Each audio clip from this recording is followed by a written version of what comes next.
하나님 말씀 시편 119편 20절 말씀입니다. 20절 한 절 말씀 시편 119편 20절 합독합니다. 주의 규례를 항상 사모함으로 내 마음이 상하나이다. 한번 더 할까요? 주의 규례를 항상 사모함으로 내 마음이 상하나이다. 의문이 듭니다. 주의 규례를 사모하고 묵상하고 영원토록 주의 규례를 지키리라 하는 그런 고백이 있는가 하면은 같은 시편 119편이에요. 같은 119편에 있는 성도가 주의 규례를 항상 사모한다. 항상 사모한다. 그럼 영원히 지킨다는 거하고 거의 비슷한데, 그런데 내 마음이 상한다. 상한다는 건 좋은 거 아니잖아요.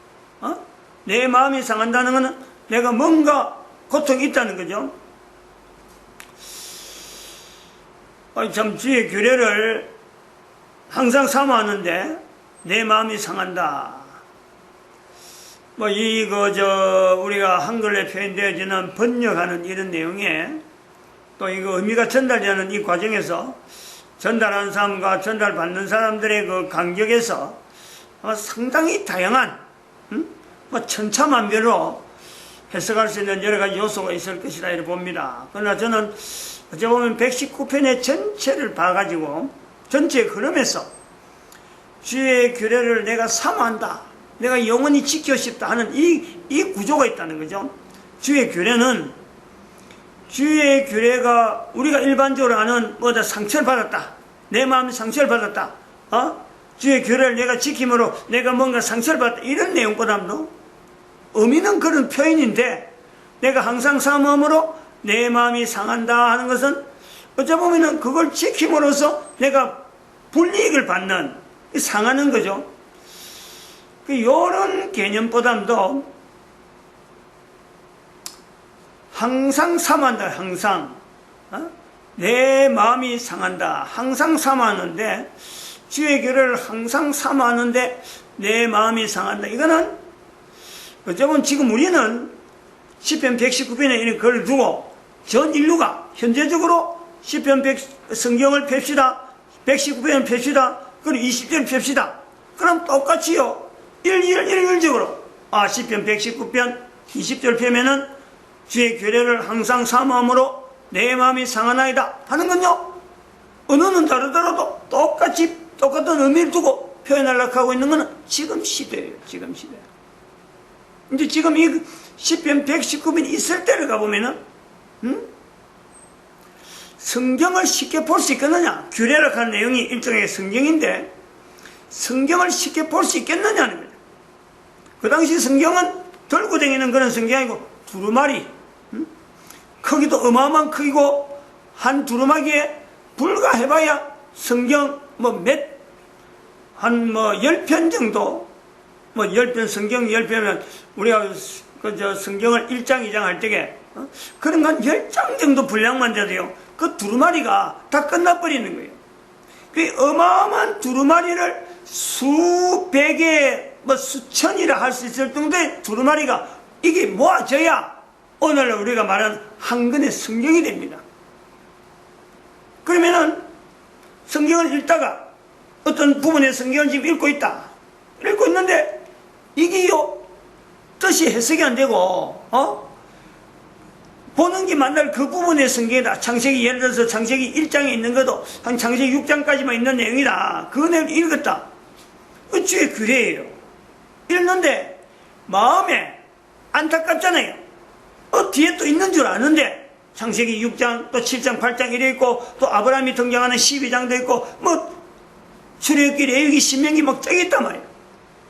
근데 그런 거를 생각하면은 지금 읽고 있는 이 내용이 너무 아쉽잖아요. 다른 데 어디 있는지 일일이 못 찾아요. 흩어져 있기 때문에 못 찾아요. 해당 같은 데 조금씩 두루마리가 한 10건, 20건 이래 있었더라도 두루마리 전체를 다 모아두는 세당은요 없어요. 지금 여기 해당이라 표현할 때 만약에 해당 제도라 하는 것이 안 들어올 때만 하면요 이게 더 어려운 거예요. 해당 제로에서 그래도 성경 말씀을 해당에 몇 건씩 비치해 두고 그 나오는 내용은 출입하는 모든 사람들은 거의 암송할 정도로 아주 단순한 내용으로 부분적인데, 해당이 되기 전에 만약에 이런 표현을 한다고 하면 이것보다 더 어렵다. 그야말로 이 사모하는 사람들은요, 성경을 이게 성경이다 하고 보는 사람은요, 서기관들, 안 그러면 그 제사장들, 제사장이 아주 서기관 되는데, 제사장들이 이 성경을 필사하는 사람들만이 성경에 대해서 접근할 수 있는 거예요. 일반 국민들은 어림도 없어요. 이런 배경을 두고 볼 때, 그렇게 되면 성경은 더 보기 힘들어요. 일부분을 봤다. 성경의 한 부분, 한 문장을 봤다. 근데 그 문장을 통해서 내가 감동돼서 정말 참 하나님의 말씀에 대해서 그 뜨거움이 막 드러나는데, 그거 하나만 보면은 다른 것이 보고 싶은 거예요. 또 다른 부분이 어떻게 되어 있을까? 또 다른 부분이 어떻게 되어 있을까? 하는 이런 자세가 될 때 보지 못하잖아요. 쉽게 찾아가서 어디 있는지 모르고, 또 금방 확인될 수 있는 내용도 아니고, 성경을 한번 필사하려면은 필사하는 그 환경이 제목이 있고, 거기에서 따라하는 사람들이, 여러 사람들이, 종사하는 사람들이 지금 하고 있는 거하고 다른 걸 분야를 보려고 하면요, 그때 기다려야 돼요. 이거는 사모하는 부분에, 항상 사모하는 쪽에서도 그래 보면요, 내가 마음이 갈급해서 찢기는 거예요. 보고 싶다는 거예요. 빨리 좀 보고 싶다. 다른 게 어떤 내용인지 좀 연기를 하고 싶다. 이런 것도 어쩌 보면 표현하는 것에서 마음이 상한다 하는 것에서 연결될 수 있는 요소가 있을 것이다. 또 다른 한편은 또 이런 게 있어요.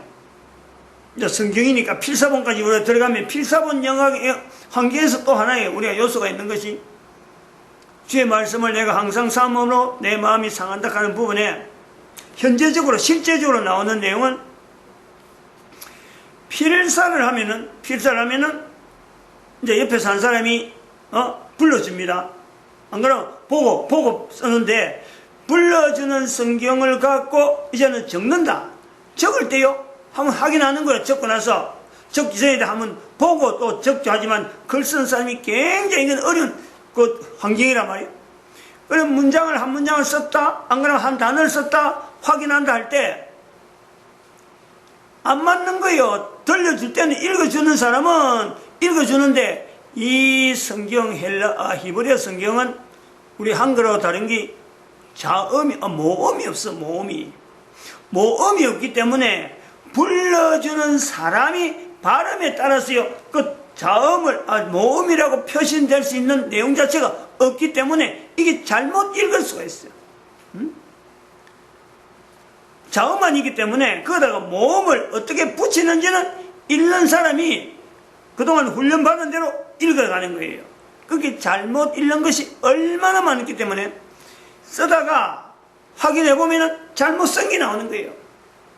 그러면은 그래도 표시를 해야 돼요. 이래 해서 내가 이런 것을 이렇게 썼다. 원래는 이런 뜻이 있는 이런 표현인데 내가 요래 잘못 알아듣고 썼다. 어떻게 의미를 잘못 들었다. 안 그러면 뜻을 잘못 알고 난 이래 썼다.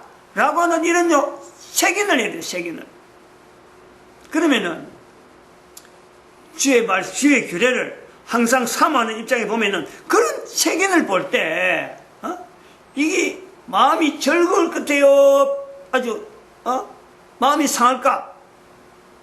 그게 주의 규례를 항상 사모함으로 그런 걸 봐도 실제로 자기가 글을 쓰면서도 내가 왜 좀 잘하지 못하고 이렇게 자꾸 옆에다가 그걸 쓰고 남기고 그리고 그걸 한 페이지에 그것이 너무 많이 남으면은 찢어버리는 거예요. 지금까지 한 것보다 다 없애버리고 찢어버릴 정도가 아니고 불태워 없애버리는 거예요. 흔적도 없이 사라지게 만드는 거예요. 그래 처음부터 다 써야 돼.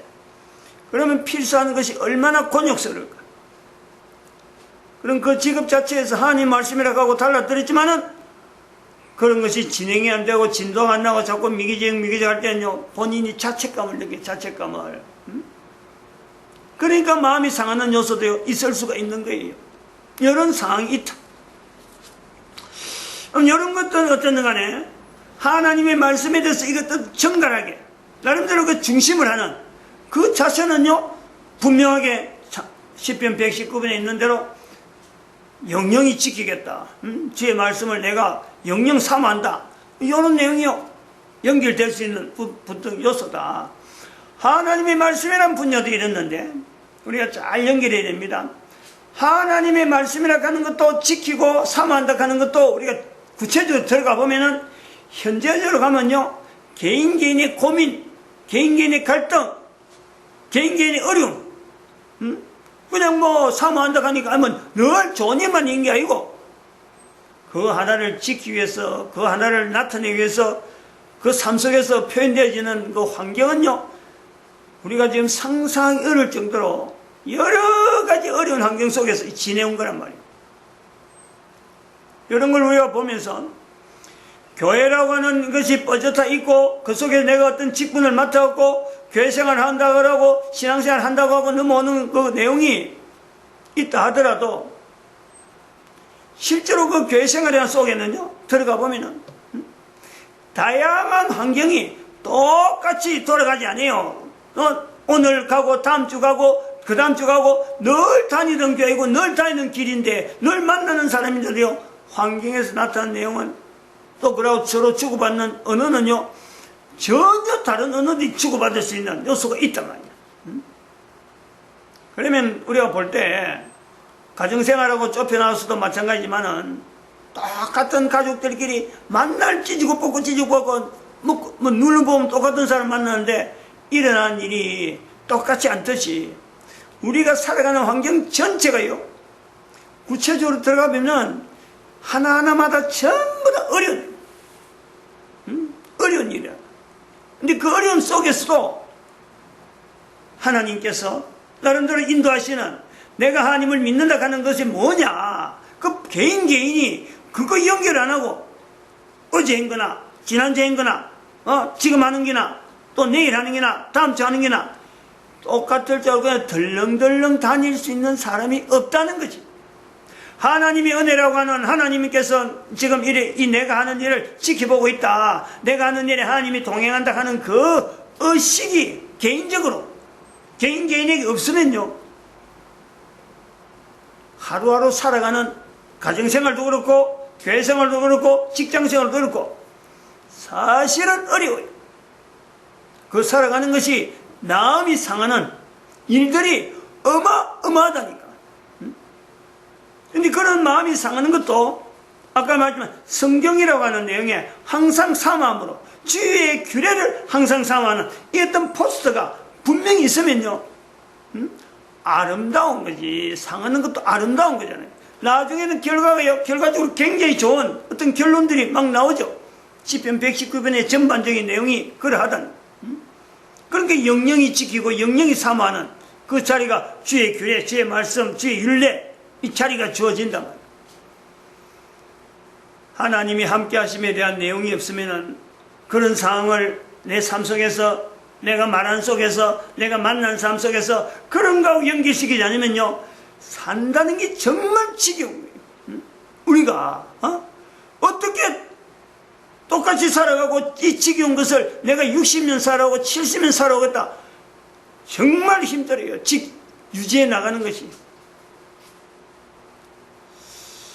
이런 부분에서 우리가 이 참 주의 규례를 항상 사모함으로 내 마음이 상한다 하는 이 표현에 현재적인 내용이 내 삶하고 연결해 볼 때, 내가 현재 어떤 환경 속에서 내가 어떤 형태로 내가 살아가든지 간에 내 중심에, 개인의 중심에 나를 만드신 하나님께서 나를 붙잡고 있다, 요것 자체를 빼버리면은 풍선 터지는 것 같아. 풍선 바람 뻥하게 하고 뻥뻥하게 있다가 일순간에 구멍 하나 빵 나버리면요, 흔적도 없이 그냥 푹 꺼져버려. 우리 삶이 그런 거하고 똑같다니까. 우리가 여기서 지금 119편 오늘 20절에 있는 말씀에서 주의 규례 사모함으로, 항상 사모함으로 내 마음이 상한다 하는 이 어떤 자세를 내 삶 속에서 내가 일어나는 여러 가지 사건하고 연결해 볼 수 있는데, 바로 누구든지 가능한 내용이 자기를 만드신 하나님에 대한 인식을 의도적으로 해야 돼. 의도적으로. 어디다 근거를 해야 되냐? 성경이라고 하는 이 분명한 모든 인간들에게 공용으로 내난 성경이 없는 나라가 없고 개인이 이걸 못 구할 이유가 없어요. 특별한 몇 나라만 딱 제외하면 모든 인류는 언제든지 성경을 볼 수 있는 환경이 있다. 그러므로 모든 사람이 누구든지 개인적으로 주의 윤례를, 주의 규례를 내가 항상 사모한다 하는 이 자세는 가질 수가 있다. 아주 먼 미래를 말할 것이 아니라 지금 당장 가능하다. 이 내용을 가지고 이제는 우리가 지금 현재 수요일이니까 교회 노동시장 개입, 슈퍼 비라, 우리가 지난 시간에 이 내용을 가지고 어떤 이 조직체 자체가 추구하는 이 방향에서 현재 전 세계가 경제라든지 노동시장이라 하는 이 요소는 굉장히 어떤 이슈가 되어지는 분야인데, 이걸 방향을 아까도 말했지만 성경이라는 내용을 가지고 딱 잡으면은 하나의 그 구심점이 나서 내가 바른 방향으로 갈 수 있는데, 노동시장이고 경제를 하는 것도 어떤 하나의 방향이 분명해야 이게 올바르게 나가는 거지. 캄보디아에 있던 폴포트의 킬링 필드라고 하는 그런 사태가 자기들의 모든 나라를 망치물라 한 건 아닌데, 그렇게, 경제를 하는 내용에서 농업을 위주로 했고, 농업 아닌 사람들은, 종사하는 사람 다 죽이겠다. 이런 결정을 하게 되는, 국민들을 살리기 위해서 어떤 경제 정책을 썼는데, 결국 다른 국민들을 죽여야 되는, 나머지 국민들을 죽여야 되는, 자기들만 통치한 방법을 따라오는 그 사람들은 남겨두려고 다른 사람들 다 죽이게 되는 그런 요소가 있는가 하면은 또 우리나라도 마찬가지잖아요.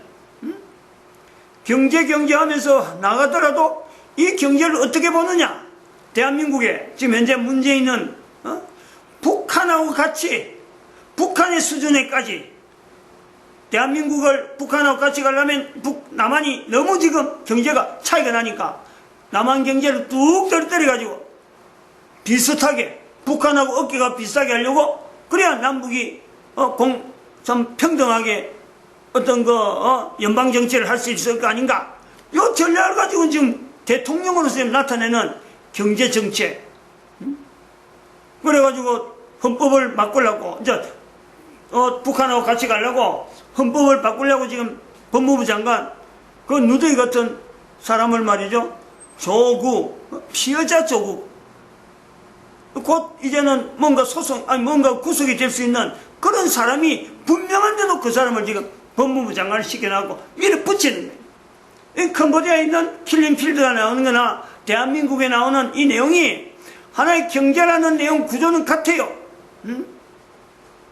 근데 이 내용에 사람만 살아가는 내용에서 먹고 사는 건 똑같은데, 한 개인이 성경이라는 요소 자체에 대해서 어떤 자세를 가지느냐, 주의 규례를 항상 사모함으로 하는 이 자세를 가지고 있는가? 이것과 마찬가지로 경제라고 하는 내용을 보면서 내가 하겠다, 한 개인이 국가 단위의 경제를 나는 이런 방향으로 가겠다, 나는 이런 방향으로 가면요, 그거는 틀림없이 자기가 아니면서 자기가 할 수 없는 일을 두고 수많은 사람을 죽음의 길로 내몰아야 그 잘못된 죄가 드러난단 말이야.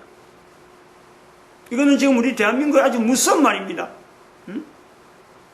지금 완전히 문재인에 의해서, 한 사람을 위해서 대한민국 경제가 출렁출렁하고 있잖아요.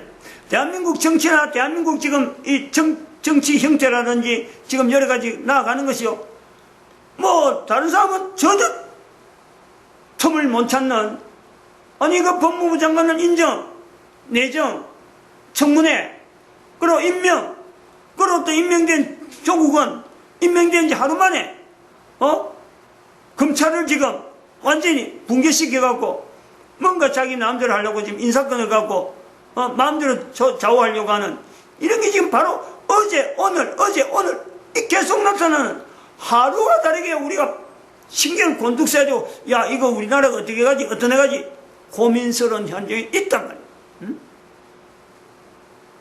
내가 하겠다 하면 안 된다. 누구든지 누가 어느 정도 능력이 있으니까 그 사람에게 경제를 맡긴다, 그 사람의 정책도 나간다, 이런 것이 경제가 아니에요. 마찬가지로 내가 한 가정에서 엄마가 아버지가 수입을 얻어서 내 자녀들을 먹여 살린다. 엄마 아버지 때문에 우리 가족이 먹고 사는 것이 아니라 하나님이 먹을 것을 주셔서 우리가 먹고 산다. 이런 고백을 하는 부모가 있어요. 그래야 그 자녀들이 그렇게 되겠구나 하고 따라오는 거지. 부모가 명문대학 나오고 아주 국가의 고위관직이라고 부모의 그 그늘에서 자녀들이 아이고 우리 부모가 저래 안 하면 우리가 못 먹고 사는데 부모가 하는 행동을 따라가다 보면은 지금 조국 피해자처럼 그 가족들이 일망타진되는 거예요. 아직 일망타진되진 않았지만 이제 일망타진된다니까. 어마어마한 해로 속에 온 가족이 빠뜨려지는 거예요.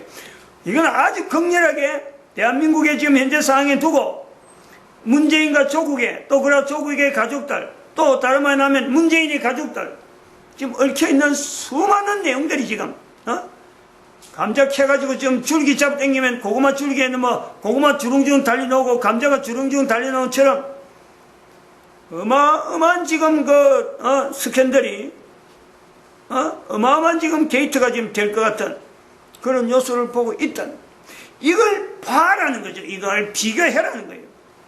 경제는 절대 지금 요즘 누가 어떤 참 교회 노동시장 개입이라고 해서 교회는 이렇게 해야 된다. 개인이 주장해갖고요. 절대 안 됩니다. 이거는 참여하는 사람들이 공감을 해서 여러 사람들이 계속 그곳에 개입을 하면서 하나님이 하실 거야. 하나님이 하셔야만이 우리 인간들에게 그야말로 하나님의 주시는 그 평강, 하나님의 평강, 하나님의 평화, 높은 곳에서는 하나님께 영광이요 땅에서는 사랑하심을 입은 자들, 택하심을 받은 자들에게 평화로다. 이것이 우리에게요 인간들에게 누구에게든지 고백이 나오는 이런 속에서 우리가 어려운 환경, 경제가 아무리 어렵다, 대통령이 어떻게 난잡한 짓을 한다, 지금 법무부 장관 때문에 지금 검찰이 지들이 일 못한다 하는 이런 지경이 들더라도 백성들이 내가 해야 될 일이 뭘까 하고 딱 긴장하게 보고 있다가 뭔가 해야 될 일이 있으면요 딱 반응해가는 이런 자세가 될 수 있다고 보는 거죠. 이제 노동시장하고 정치상하고요 이게 별개가 아니다 이런 말이에요. 개인이 참여하는 사람들이 노동시장이라 하는 이 내용에 개인이 들어갈 때는 사실은 그게 돈이 제일 어떻게 보면 조직적으로 돈이 가장 중심에 있어요. 이 큰 돈을 움직이는 거. 돈이 있다면은 결국에는 그게는 돈을 관리하는 사람이 있는 거고 국가기관이 있는 거예요. 그러면 돈이라는 것에 대해서 노동시장을 개입하는 사람들, 돈을 관리하는 사람도 마찬가지지만 또 노동시장 개입을 통해서 내가 노동자로서 개입하는 사람들 제일 어떻게 보면 첫 번째 우리가 생각해야 될 것은요 이 돈이라는 게 뭐냐는 거지. 돈이라는 게 꼭 내가 만져봐서 돈이 아니고 돈이라는 걸 객관적으로 나눴고 돈이 내가 가까이 오기 전에 내가 돈에 대해서요 철저하게 내가 훈련이 돼 있어야 돼. 훈련이. 돈을 내가 함부로 남의 돈을 함부로 내가 뺏어 올 수도 없는 거고 내한테 올 수 없는 돈을 내가 과정을 만들어서 내 나를 거쳐가도록 돈을 관리한다 이런 것도 안 되고 돈이란 뭐냐 돈이란 한마디로요 돈은 하나님이 관리하는 거지 인간은 돈을 가질 수가 없다 이렇게 봐야 돼요.